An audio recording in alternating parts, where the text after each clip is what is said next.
Hare Krishna. So we will begin this very, very important and a transformational topic called strategic planning. This is lesson number 14 on page 94. Why do certain managers or leaders succeed in producing tangible results, whereas others simply remain in a dreamlike situation about their desired projects?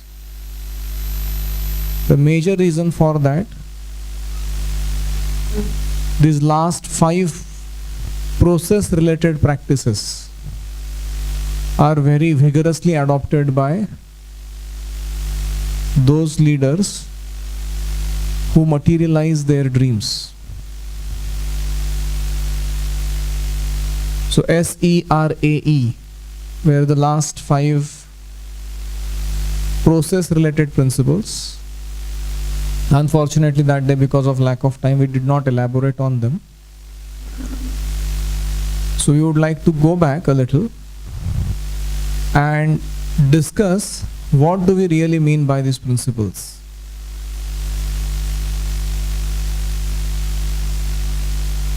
So on page number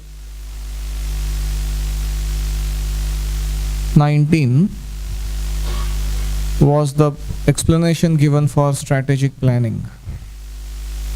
Please read the bullet points given there,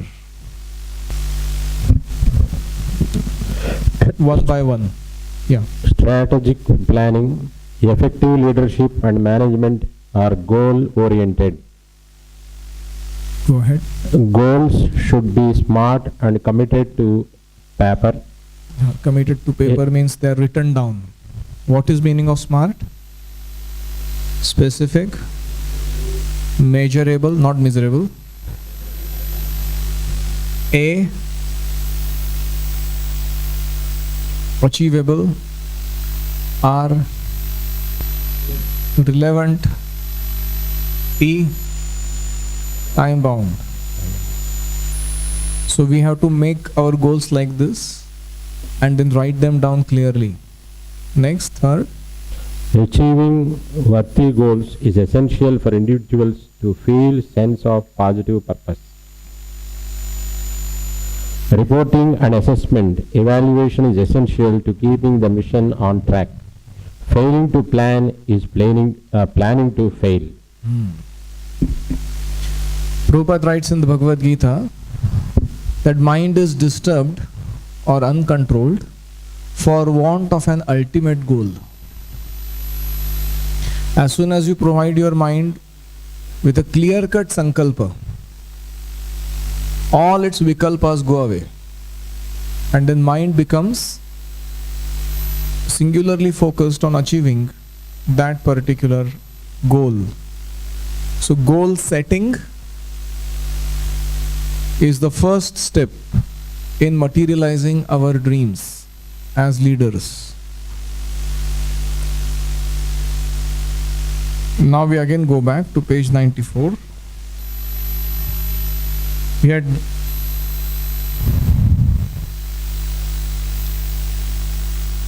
Srila Prabhupada, who was very famous, well known amongst our ISKCON devotees as Senapati Bhakta. He is compared to an army general who very, very strategically organized the forces of his spiritual war front against the world of Maya or Kali and got such unparalleled success. So the reason could be many: Prabhupada's purity or his dedication to his guru's instruction, and at the same time his expertise and excellence in doing certain things. But one very distinguishing character of Prabhupada was that he really completely handed over himself to become an instrument. And it is through him that all the strategies that Krishna wanted to unravel for spreading Krishna consciousness were enacted. For example, once Prabhupada went, some of his disciples invited him to go for a preaching program. It was into some woods in jungle. I think that's called Morning Star Ranch. And that's where there were many nudists, who won't dress anything, men and women. Hippies were staying in the jungles.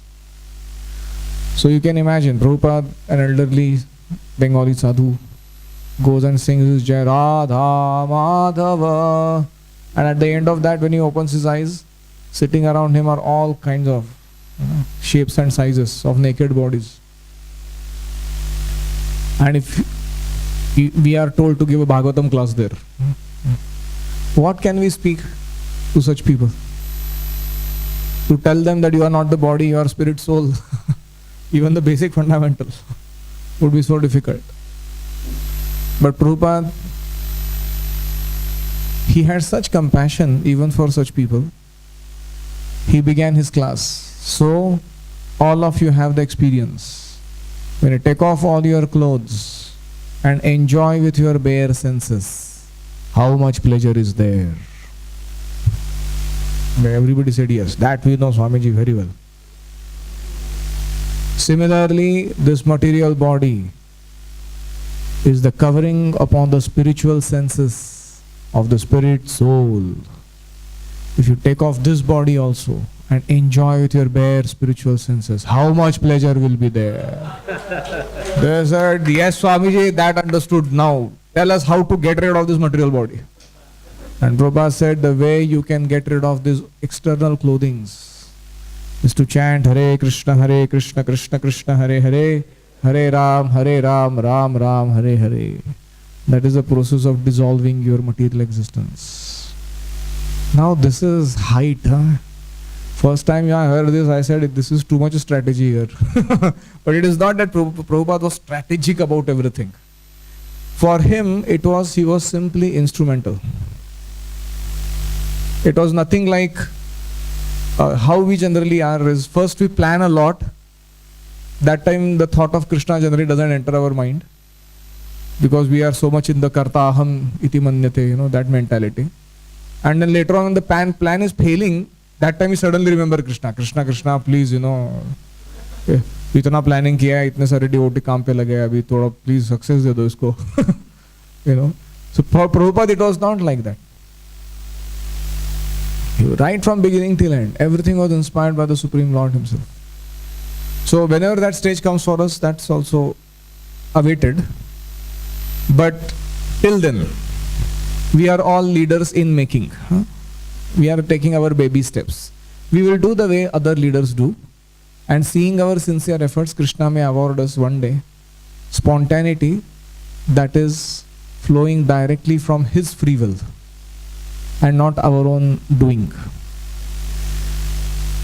So, even then, Prabhupada did have a strategic plan. The way Srila Prabhupada composed his books, which books he did first, which books he did later. The way Prabhupada, once he was asked in New York, why did you come to New York? Why did you not go to London? Prabhupada said, there earlier my God brothers had already tried. So I thought in case I have to fail, let me fail in new place. So, but Prabhupada was very strategic in choosing New York as the place, which later on proved to be the best move actually to make in that time, place and circumstance. Another thing about Prabhupada was that he was very deep observer. He would very keenly observe. In the beginning, first month that he stayed with Sally Agarwal, it is said Prabhupada really very deeply observed Sally Agarwal, a typical prototype of an American lady.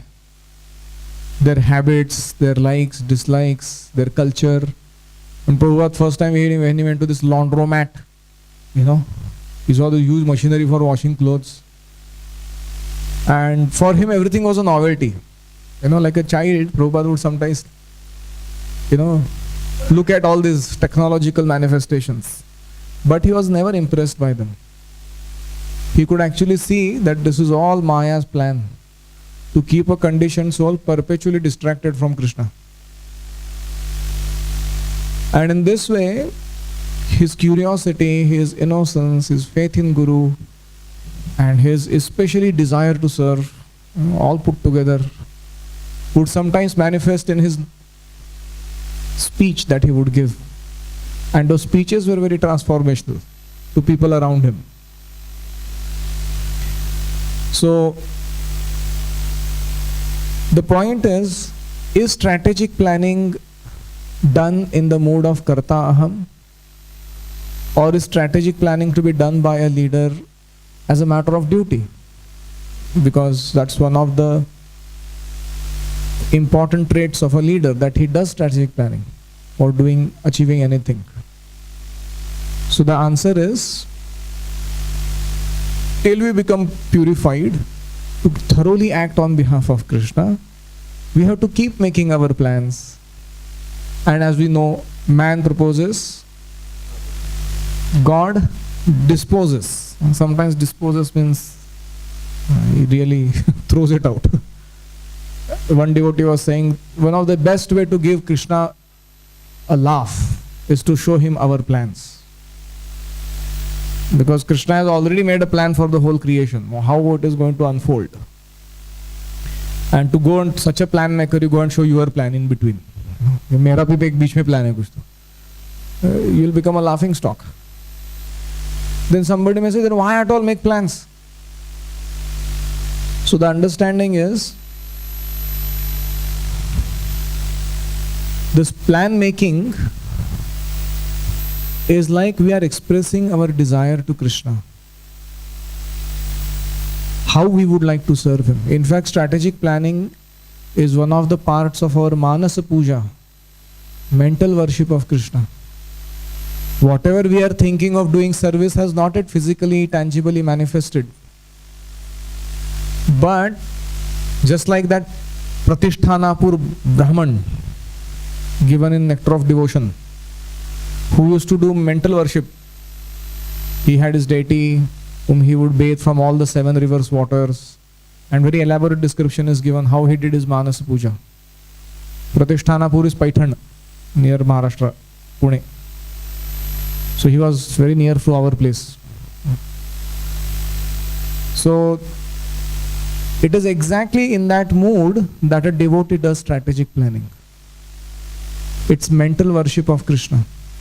When a devotee prays that in this book distribution marathon in coming 31 days, we want to distribute 150,000 Mahabig books. So is Krishna going to laugh at that? No, Krishna takes it as a sincere desire of a devotee to serve. So therefore, we have to clearly understand that without compromising in our leadership duty and without falling prey to Karta Aham Bhava, we can do strategic planning. We can. So our funda should be actually God proposes, man accepts. And God has already proposed. Prithivite ache jata. And now we are accepting it wholeheartedly, that let this desire be manifested. And now we are trying to accomplish it through our planning. So I hope we are clarifying something very crucial. Otherwise, sometimes devotees tend to say, Arey, be a pure devotee, just chant Hare Krishna and do your sadhana, and whatever Krishna has to do through you, it will happen anyways. What are you to do strategic planning and all that? True. But unless we really want to become instrumental to manifest certain realities in service of Krishna, then such kind of, it is called as fatalistic thought, that if it is to happen, it will happen by God's arrangement. I don't need to make it happen. We'll continue. But ours is not a fatalistic society. In fact, the plan of how ISKCON will unfold was already designed, conceived and designed by Srila Bhaktivinoda Thakur. It was he who started this originally. He actually put in place so many systems. If you read that book, Namahatta, Godruma Galpatavi, you will see, my goodness, he has not left anything to be planned for us. In fact, the way he has written his books, the way he conducted his preaching affairs, the way he interacted with all classes of society, from deviant Sahajiyas to landlords in British Raj to Paramhamsa Babajis, you will get a prototype model of how a devotee is supposed to interact. And what to speak of his son, Bhaktisiddhanta Saraswati. He was another powerful strategist. He was so revolutionary in his ideas of spreading Krishna consciousness that some of his contemporary Vaishnavas got shock of their life. If somebody can do this kind of things to give message to others. And following in his footsteps, we also have Prabhupada, who took the seed of the vision from his guru, and then he also had his strategic planning, how he would like to spread this Krishna consciousness all over the world. One time Prabhupada was asked, how did you do it? Prabhupada said, in Bengali they tell a story. There was a man, he was walking down the road. At one place he found one bamboo stick. Walking little ahead, he found some wires, metal wires. And going further down the road, he found kaddu, bhopla. So he took it home, he dried up the bhopla, made a hole inside, put the stick inside, and then tied those metal wires, and he made a ektara or whatever, that instrument. And on that he started singing God's holy names. And whole world was attracted to what he's doing. So he said, this something like this only I manifested, this is ISKCON. So all these hippies and everyone else was, lying around in their dormant condition. And just like Mahavishnu's glance activates everything around. Similarly, I came along and I found whoever could do whatever service, I put them in that service. And eventually this ISKCON manifested. And now with the help of this instrument, we are singing the holy name of God all over the world and people are getting attracted to us. So it's an amazing mood. So there is a saying, wars are won in the general's tent. They are not actually won on the battlefields, where great generals sit and do their strategic planning. How this war is going to be fought. That is where it is decided who is going to win the war eventually. And that's why this last saying that Prabhuji read, failing to plan is planning to fail. How many times we have this experience in our temples that we celebrated some Janmashtami or Ratha Yatra or some event where the leaders of the temple did not come together and actually put down on paper the exact strategy and planning.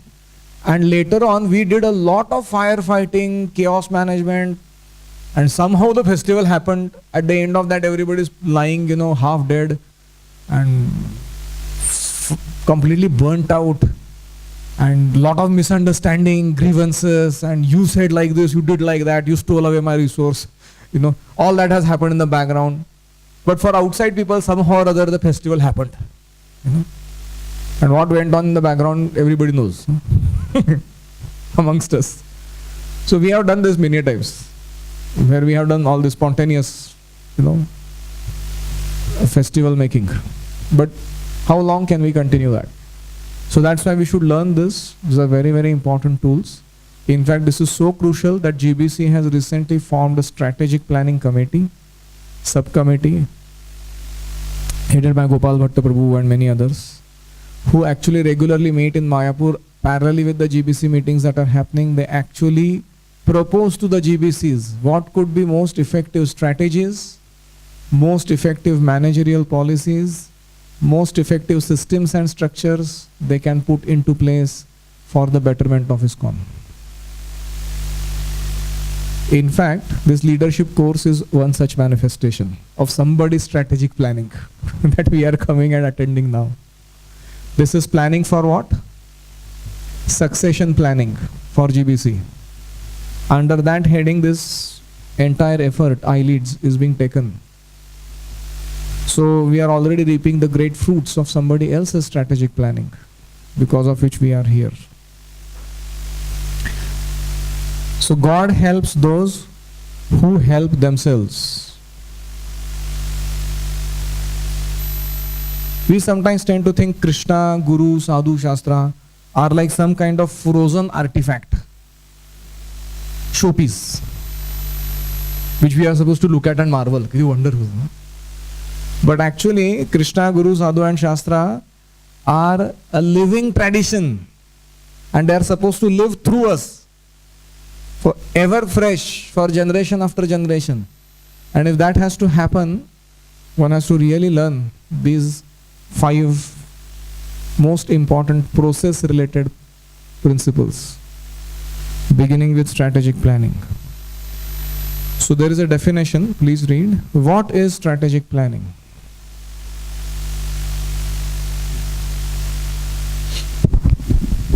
The process of determining an organization's long-term goals and then identifying the best approach for achieving these goals.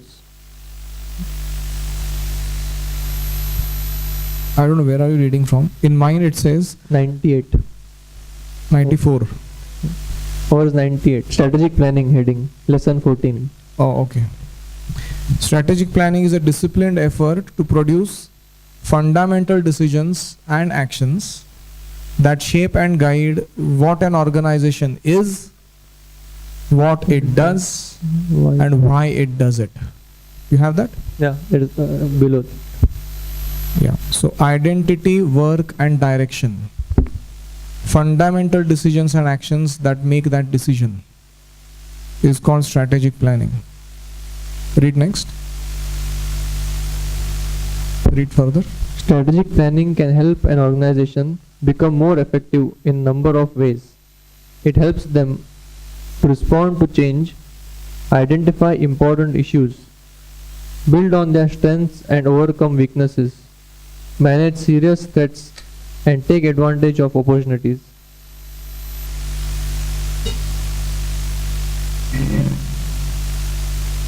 Somebody may say, well, our goal is spreading love of God. And strategic planning वगैरह उसमें किधर बैठता नहीं है. But even then the question remains, how do you know you have achieved this goal? What is the parameter that this goal has been achieved? So, how to build a solid plan? 5 steps to success. Mission. So we earlier did this exercise. Understand your mission. Keep it focused. Keep it fresh in your mind. Every time you make choices about your organizational services. Second, key result areas.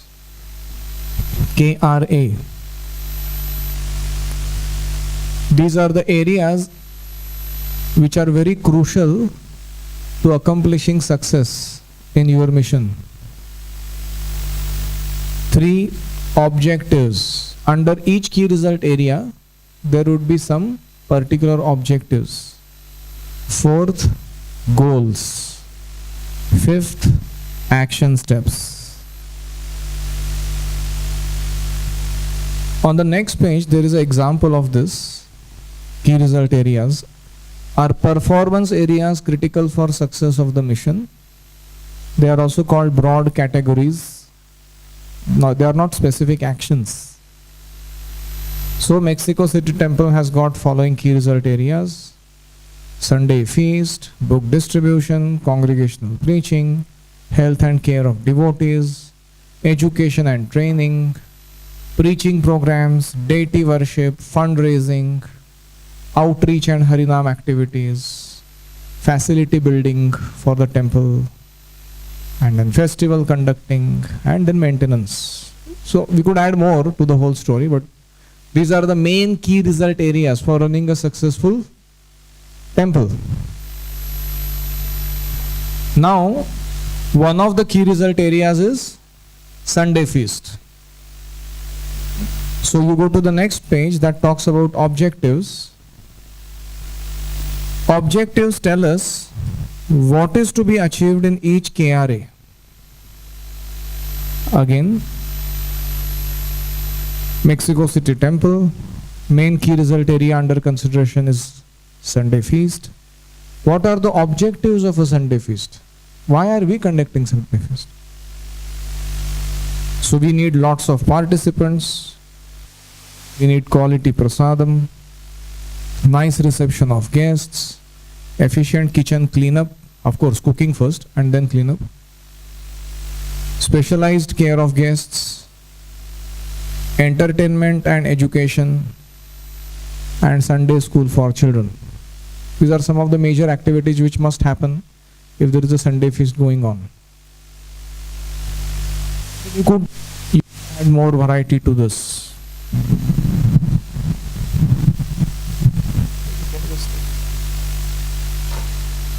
Hare Krishna.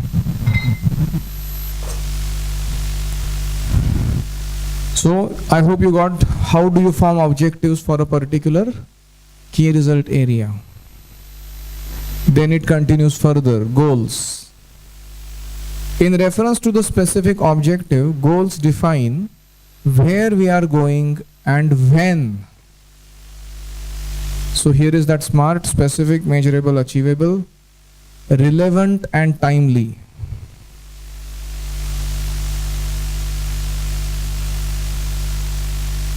Because achievable is already realistic.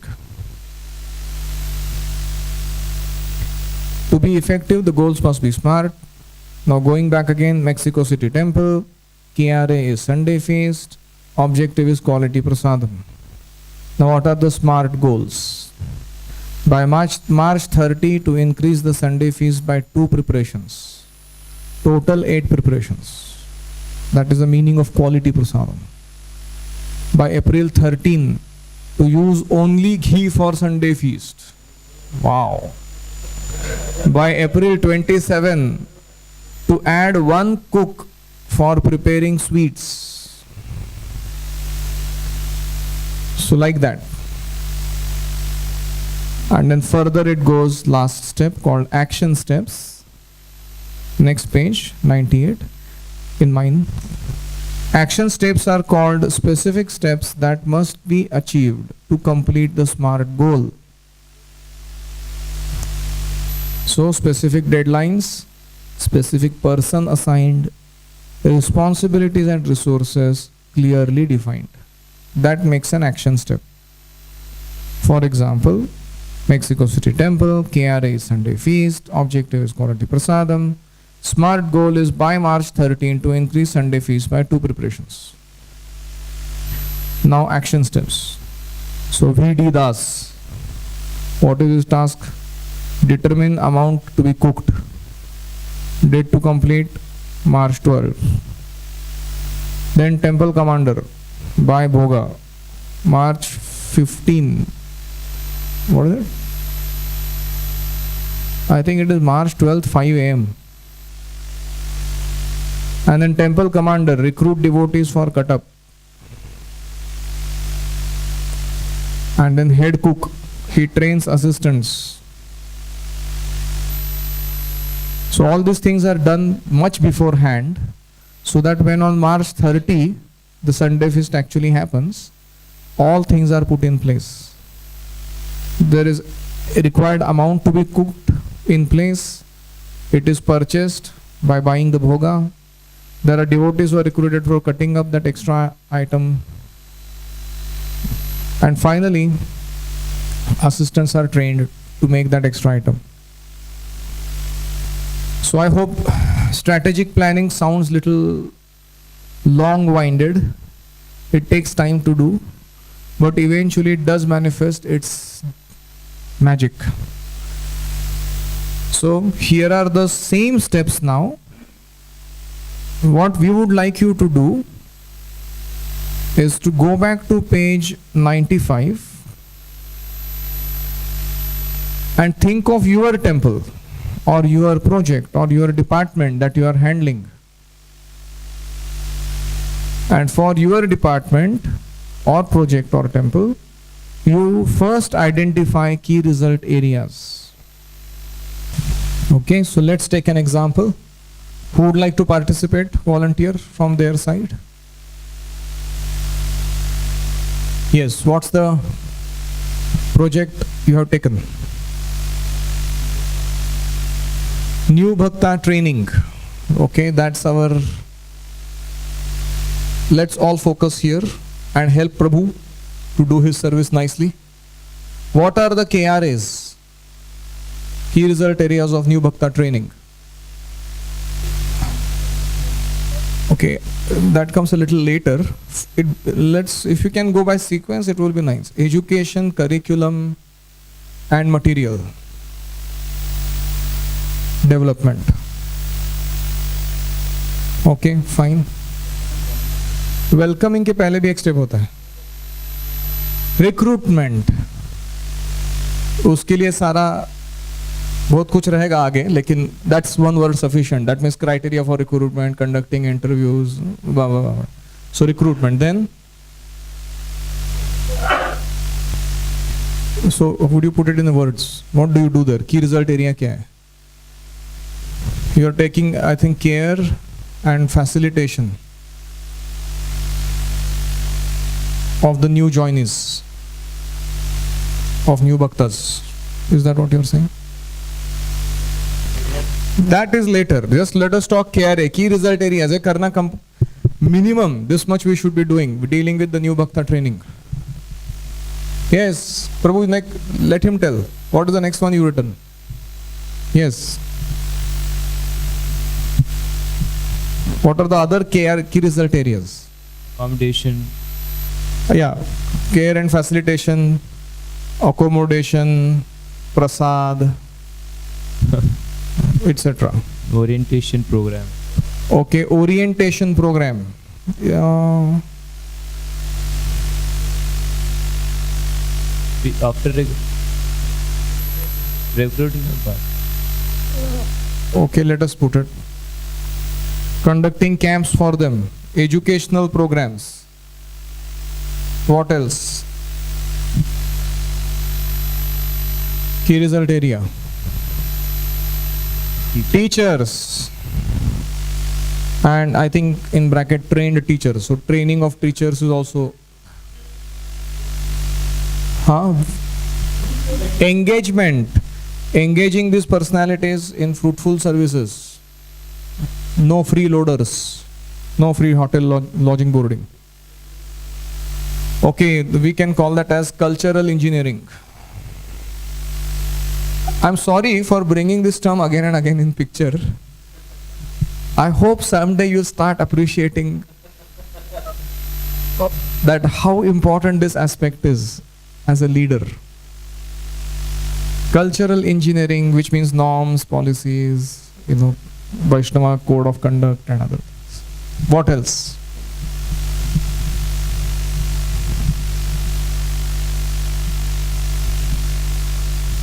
Any other? One last thing is remaining after they pass.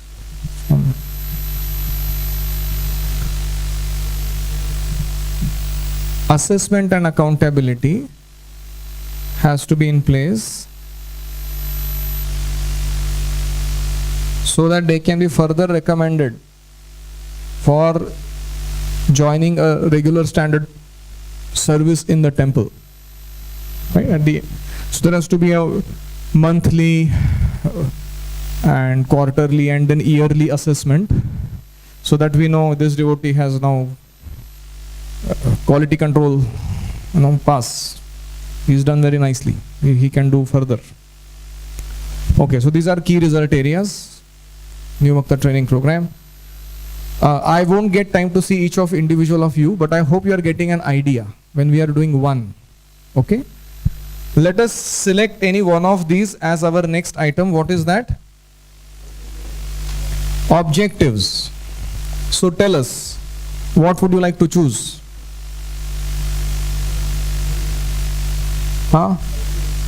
You would like to choose educational programs, or you want to choose education curriculum development? You want to choose curriculum. Okay, so let's take that here now.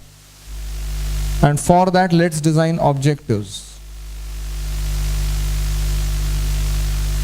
Read again the definition. What are the objectives? What is to be exactly achieved when you do curriculum design? So what is to be achieved? In curriculum design?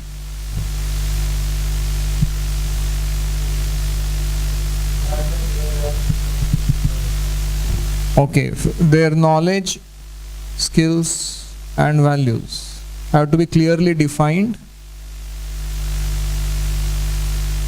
and design lessons for imparting these lesson plans.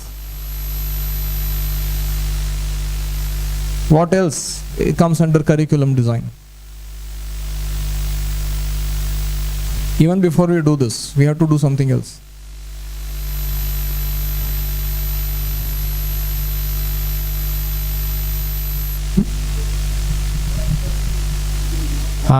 Aims and objectives of your training. What is the goal? You will have to define that. So you will have to sit with your temple team, कि new भक्ता आता है उसका aims objectives क्या होना चाहिए training program का. At the end, what do we really want for them? And then from that we'll flow this. And then we have to also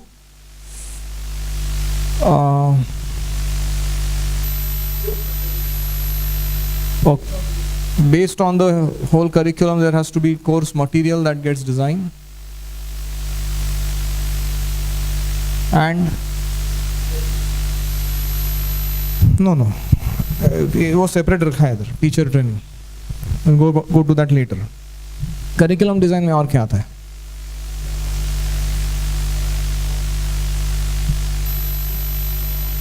Okay, what is that called as? Scheduling. Or preparing a whole yearly kind of timetable of what happens when. Scheduling training programs and events. Any other? What are the various activities for facilitating their learning? How will we keep them enlivened and enlightened throughout the course? Not that it becomes monotonous, boring. So these are all considerations, right, in designing a curriculum. There could be many more, but I think we are getting so far good. Now, from these objectives, let us select one item which becomes our SMART goal. Any one item? Okay, let's check scheduling. So what's our SMART goal in terms of this item? Yeah. So by, let's say your recruitment happens at Narasimha Chaturdashi in May, and that's when the batch actually starts running. So at least I think a month in advance, say by 1st April, what all should be done for scheduling? No, scheduling, just talk about scheduling. Put up a printout that tells us the schedule of the year with following items in it.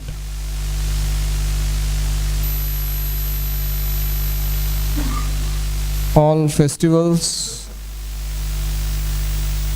in-house training programs, out-of-house training programs,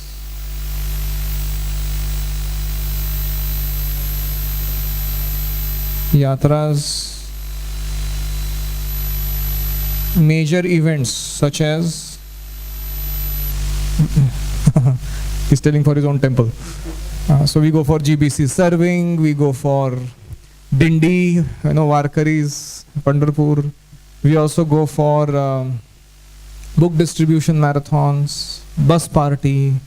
So major events, temple openings, Kumbha.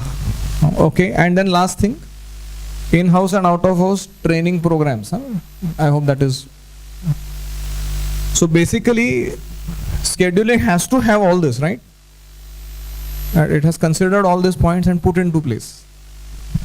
And then finally comes action steps. Abhi ye goal hai hamara. To put up a printout like this with a whole year clearly seen. Now what can be the action steps to manifest this in reality?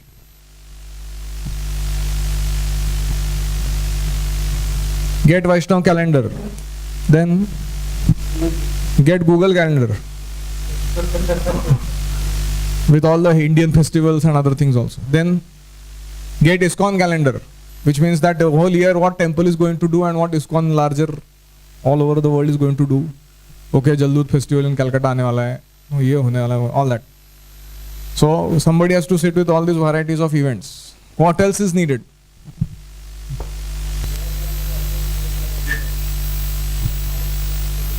Okay, so there has to be a policy decision about which programs we are going to participate, which we are not going to participate. Although we may write it there in the planning, we say we are not participating in this. So that decision has to be made. What else?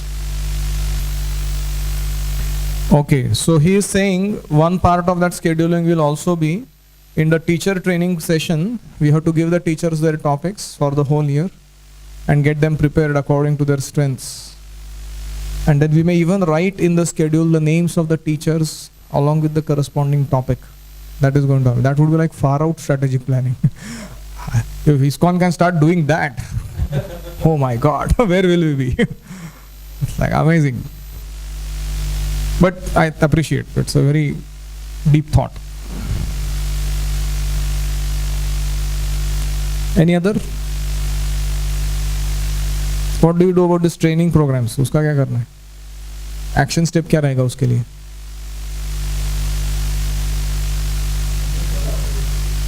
I think we should also mention venues.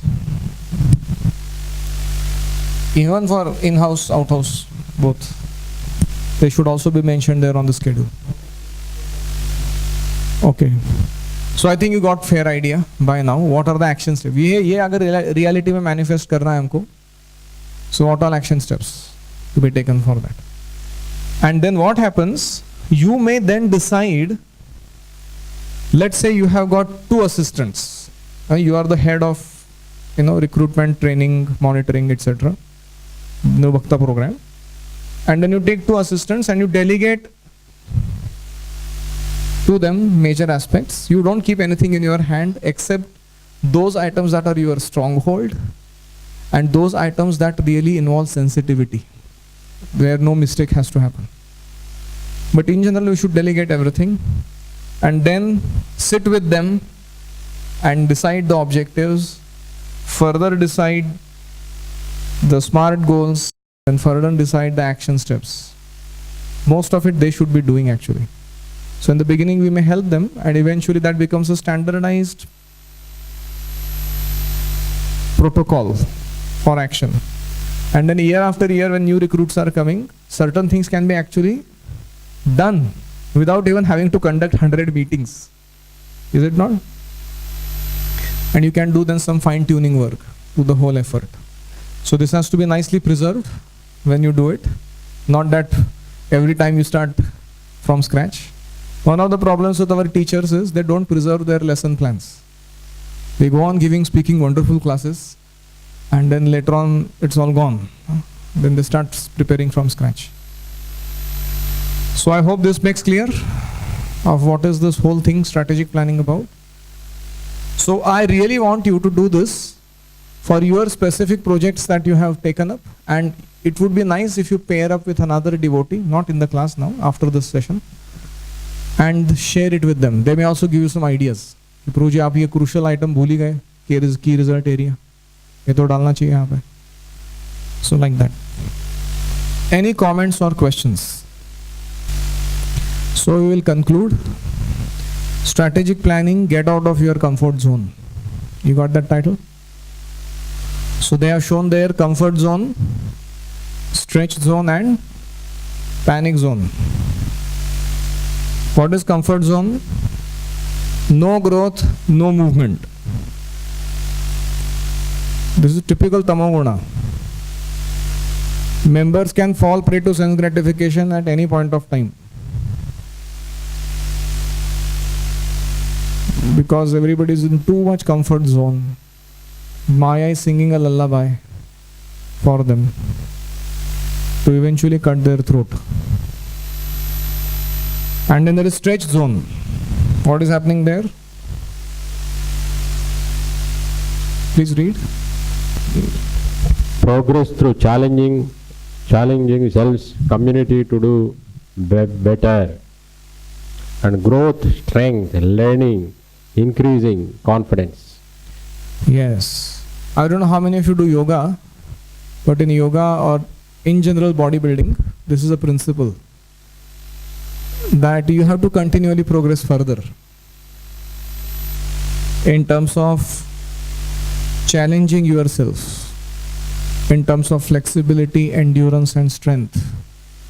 And then your body goes on becoming finer and finer, more and more toned up, as they call it. So in our spiritual lives also, growth, strength, learning, increased confidence. And this is actually mode of goodness, to be like that, continuously learning and growing. Stretch zone. And then there is panic zone. What is that? Too difficult, passionate, not sustainable, brings fear, anxiety, stress, illness. Basically one breaks and collapses in panic zone. It's a typical mode of passion. So we have experience of this kind of service very often. I think very rarely you find in ISKCON comfort zone. At least from the kind of temples that we all come from. Either we are in panic zone or stretch zone, usually. So we have to find out for ourselves a situation where we appropriately challenge ourselves and our community. So this is how we would like to conclude our strategic planning. Strategic planning can every now and then be done. Sometimes it is revisiting your earlierly set plan, and sometimes it is refining it further so that you offer quality service in future.